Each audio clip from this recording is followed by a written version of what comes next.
Good morning, kids. Today we're checking out a brand new video from Frog Magic's Brandon, and he creates new Pokemon for the unused type combos.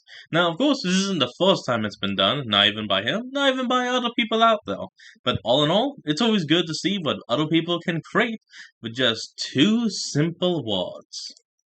As of Generation 9, there are 9 unused type combinations in Pokemon. With Oh, each that's gen fitting. giving us 7 or 8 new type combinations, it would make sense for the next generation to just fill the rest with new Pokemon or regional forms. So for my Fakemon region Why not? Devar, I decided to do exactly that. Hey everyone, Brandon here. With Devar being based on India, Nepal, and parts of the surrounding area, I wanted to have these new type combos be as unique in their concepts as the typings themselves. That being said, Cool. nearly half of the type combos are part normal, despite a Yeah. few already existing Pokemon being perfect fits for some of them, which is especially odd when you consider normal has the second largest population of Pokemon to date. wow. The only things that aren't normal here are the fact that these type combos are still unused, and the fact that you still haven't hit that like button, comment, or subscribed yet. Let's fix both of those things, shall we? There are a couple of these normal type combos we've already discussed in previous videos. For normal rock and normal steel, we have a couple of evolutions to the early root normal types, Stalagpine and Sorolger, based on the Classic. Indian crested porcupine and the Indian rhino respectively. To I learn think I even more remember about those. them and their base stages, you can check out this video here.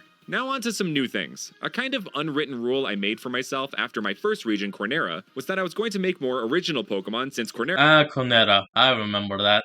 Well, okay, I don't completely remember that because I never really watched it, but I remember him talking about it. was so regional form heavy. And for these type combos, I had another rule. Whatever type combo I had made a regional form for before, I would try to make a new Pokemon for Devar and vice versa. So last time for normal ice, And I vice had made versa. an original Pokemon. Therefore, I'm going to make a regional form this time. So without further ado, here is Devarian Skiddo, the mountain Pokemon, an Aww. ice normal type, who I worked with JJ on. These Skiddo are highly adapted for the harsh cold weather and steep mountains of the Barpiswar mountain range. They have abandoned their grassy coat in cutie. favor of a warmer, fluffier one, and the grass typing along with it. Its ability would very naturally be Fur Coat, helping it resist physical moves, like most fighting type moves are, which it is quad weak to. Actually, 3 of the 4 normal type combos in this video are quad weak to fighting, and might be why Game Freak is hesitant to fill them, but they, like Yeah. all other Pokemon and their type combos, deserve to exist despite how bad they may be competitively. Anyway, at level 32, Devarian Skiddo evolves into Devarian Go-Goat, also the mountain Pokemon.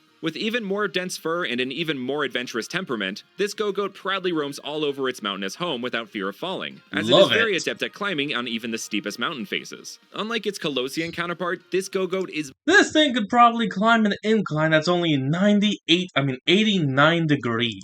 much more difficult to ride, and takes a very skilled handler or trainer to master riding it. Devarian Go-Goat and Skiddo are obviously based on general mountain goats, which are known for climbing seemingly impossible cliffs, but they are also based on the very fluffy Himalayan tar. Like other mountain goats, the tar has great mobility and has actually had great success as an invasive species in countries like New Zealand. That thing is fluffy, like god dang! It's like someone took the mane of a lion and shoved it onto a goat. Argentina, and even the US because of this. The extra styling on this coat also acts as a reference to a very famous kind of goat that gets its name from the Indian subcontinent, the Kashmir goat, whose wool is highly sought after for its use in clothing. This Pokemon is also a reference to the Sherpa people of Nepal, who actually have a genetic predisposition for high altitudes called the super athlete gene. This has led to the profession called a Sherpa, which describes a mountain guide, usually in the context of climbing Mount Everest, for which many used to be a part of the Sherpa community. But there's an important distinction here between the Sherpa people and the profession, as the over-tourism of Mount Everest is something that has become a worse and worse issue as time goes on. Rich people come to climb the mountain, don't show it the respect it deserves, and so we have more and more trash covering it each year, leading to pollution of the water runoff, which affects local people. Yet another uncool rich person moment. Devarian Go-Goat is actually an ally in mountain conservation, as it is very territorial of the mountains, and will try to headbutt climbers to scare them off. This Frosty Headbutt is actually a new move. This is basically just an Ice-type version of Zen Headbutt, but just like Ice Fang, also has the chance to freeze the target. On to our last normal type combo, we have normal... That actually isn't too bad of an idea. I kind of like it. It headbutts you and you think, wow, that was really cold. Then you look down and you got on the palm of your chest frozen solid. Bug, and yet another regional form. A Pokemon that is often overlooked is the little meek Wimpod. The hulking Golisopod is the star of the show in this line. So just like Magikarp and Feebas, Wimpod is evolved as soon as possible. So instead of abandoning the wimpy elements of Wimpod, why don't we embrace them? With that said, here is Davarian Wimpod in its new split evolution, Thissapod, the hardcover Pokemon, who I worked with. Wait. Split evolution, you say? Ooh, okay then. Time to get to talking, Brandon. Deems Fakemon to create. Both of them are bug normal type and are based on a few things. First off, they are based on silverfish. Despite its name, it's actually a type of wingless insect known for its interesting diet, which I will talk about in a second. This creature comes from the order Zygentoma, but was formerly categorized under the deprecated Thysanura, which is where Thissapod gets part of its name, but that the sound also comes from thesaurus, because of the silverfish's well-known love of eating books. Wimpod and Thissapod love to consume books as well, but they also consume the knowledge of those books with them. They are literally bookworms. I mean, not totally worms, but worm adjacent. We get Their it. coloration is inspired by the steps of the National Library of India found in Kolkata, which apparently had a secret room that was discovered in 2010 that I think could play into this line well. Rather than like in Alola, you could find Wimpod running in and out of wall holes in libraries across Devar. The librarians would task you with a side quest to do pest control on these Pokemon, in the process discovering a secret room with a bunch of Wimpod and a Thissapod holding lectures. Also, Thissapod isn't Golisopod, so it would need its own ability, which I decided to name Checkout, as in checking out a book from the library. This ability has Thissapod automatically— No, hold on, just imagine that. Check, please! Boop! switch out of battle if it is affected by a status condition. Oop, hold on folks, we'll be right back. And we're back. Behind the normal types, but staying with bugs, we have the infamous Bug Dragon type. This combo has had many opportunities to premiere already, with the most egregious in my book being Slitherwing. Like, look at this thing. It is literally a draconic dinosaur bug, and you cannot convince me otherwise. But I cooked something up for this type combo that I think works incredibly well. So allow me to introduce Flymera, the amalgam Pokemon, that I worked with JJ Mons on as well. As its name and category imply, this Pokemon is a mixture of things. The wings of a dragonfly, the eyes of a fly, the fluffy mane of a moth, the mandibles of a bee, the front legs of a locust, which are actually the back legs, but we switched them to the front, the actual back legs of an ant, and the tail of a scorpion. This multi-part mixture refers to a creature from Hinduism called the Navagunjara, a mythical creature composed of 9 different animals. Okay, hold on. Look at this thing. It's got a human hand and elephant foot. I think that's a tiger leg, the leg of a horse or a donkey. It's got a freaking snake for a tail, and that thing is definitely some kind of peacock. I can't tell what the body is. While we couldn't quite make 9 different insects work in one Pokemon, I think 7 is decently close. But the way these insects are combined also refers to another chimeric creature that hails from India, but is actually from Persian and Greek mythology, the Manticore. A mixture of man, lion, scorpion, and sometimes a bat. Anticore was also in the running to be this thing's name, but Flymera was way more clever in my opinion. Flymera are highly adaptable creatures due to the variety of their physical features. They can thrive in almost all environments except cold ones. Their signature ability, Chimeric, plays into this, giving them a boost in different stats depending on if there is a terrain out. Grassy terrain boosts HP, electric terrain boosts speed, misty terrain boosts special defense, and psychic terrain boosts special attack. And speaking of special, we move on to a super unique type combo, Ice Poison. With such an unusual pairing of types, it is deserving of an unusual inspiration. So let's take a look at this tree. Pretty unassuming, right? Well, this tree is hiding a secret.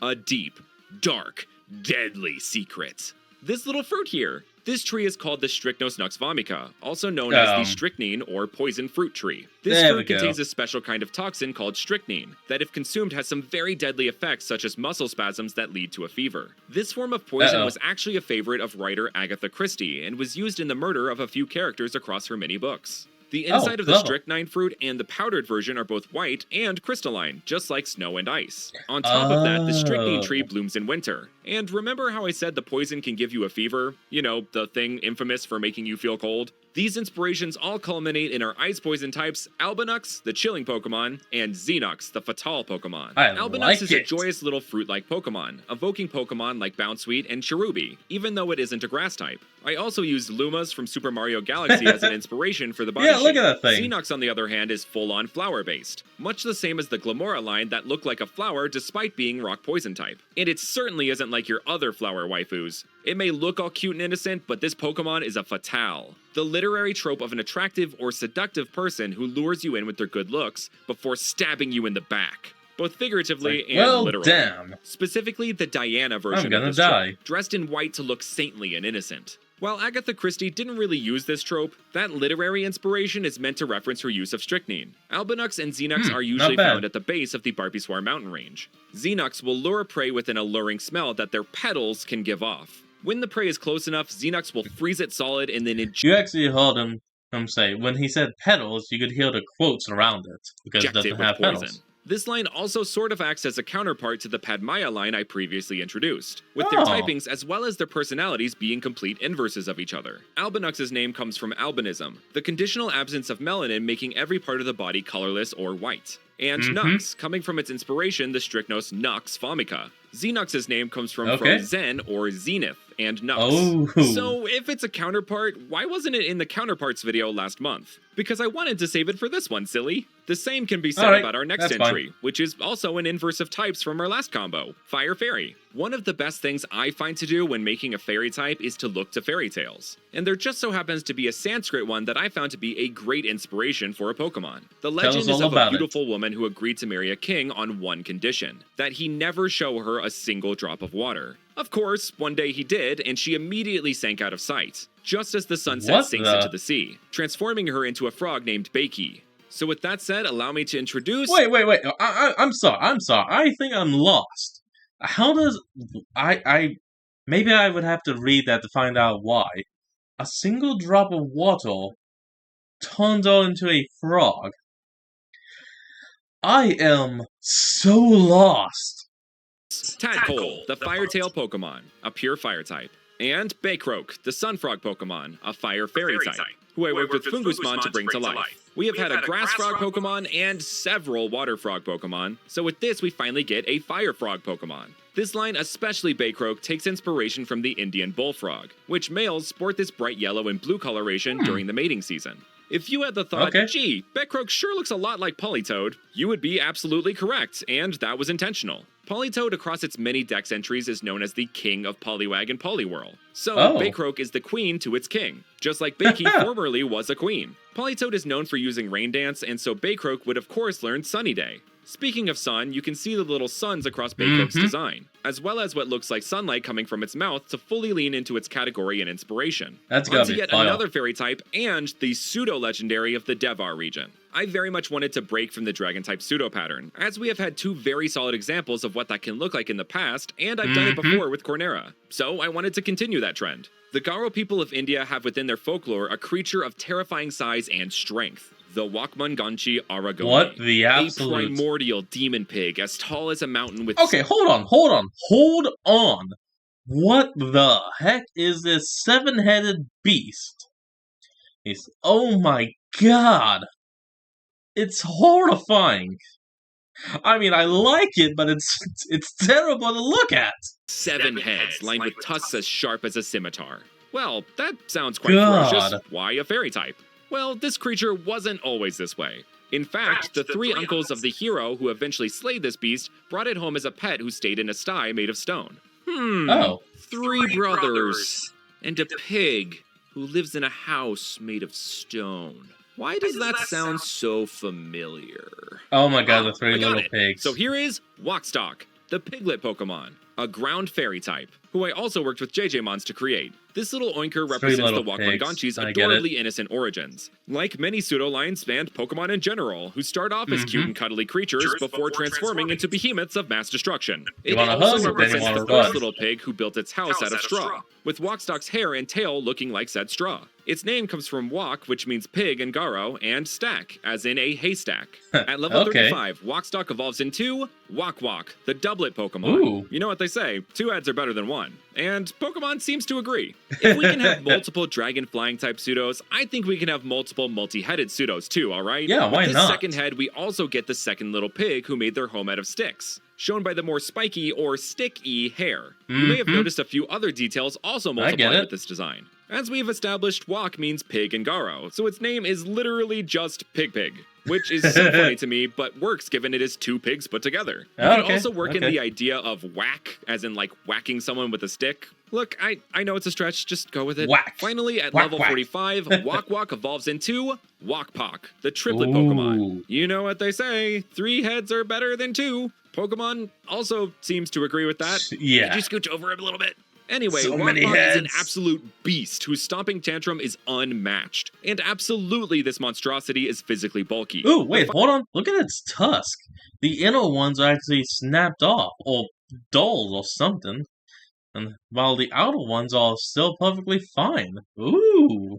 Final Little Pig is brought into this Only design, we'll the talk middle about head which that. has a more blocky hair like the bricks that the final house was made of. But also kind of looks like a pineapple. Now I'm hungry. You know who else is? Wakpak, who is constantly eating with those 3 mouths lined with razor-sharp tusks. It will eat anything, much like pigs who are not picky about what they eat. As Except such, teeth. Wakpak would have the ability Earth Eater, and a new hidden ability called Iron Eater, which works just like Earth Eater but for steel types. Is that broken for a ground fairy type? Maybe, but I don't really care. Wakpak's name comes from Wak and Pack, as in a group of something. And finally, for the Ghost Rock type, Here we go. won't be discussing it quite yet. Which I know is a bit of a bummer, but it's for a good reason. It is because that type is held by the main legendary for one of 2 DLC expansions coming to the Devar region, that we will be diving into in a future video. A father's grasp and a mother's embrace. Those names are awesome and I love them. And with that, we have introduced every Pokemon in the base version of the Devar region. Thank you all so much for watching, and I will see you guys next time. Well, folks, that's going to be the... Opera G. Shut it. That's going to be the end of today's episode. I hope you all enjoyed. Remember to like, comment, and subscribe for more. Link to the original will be in the description below, and I'll see you folks next time when we flick on. Peace out.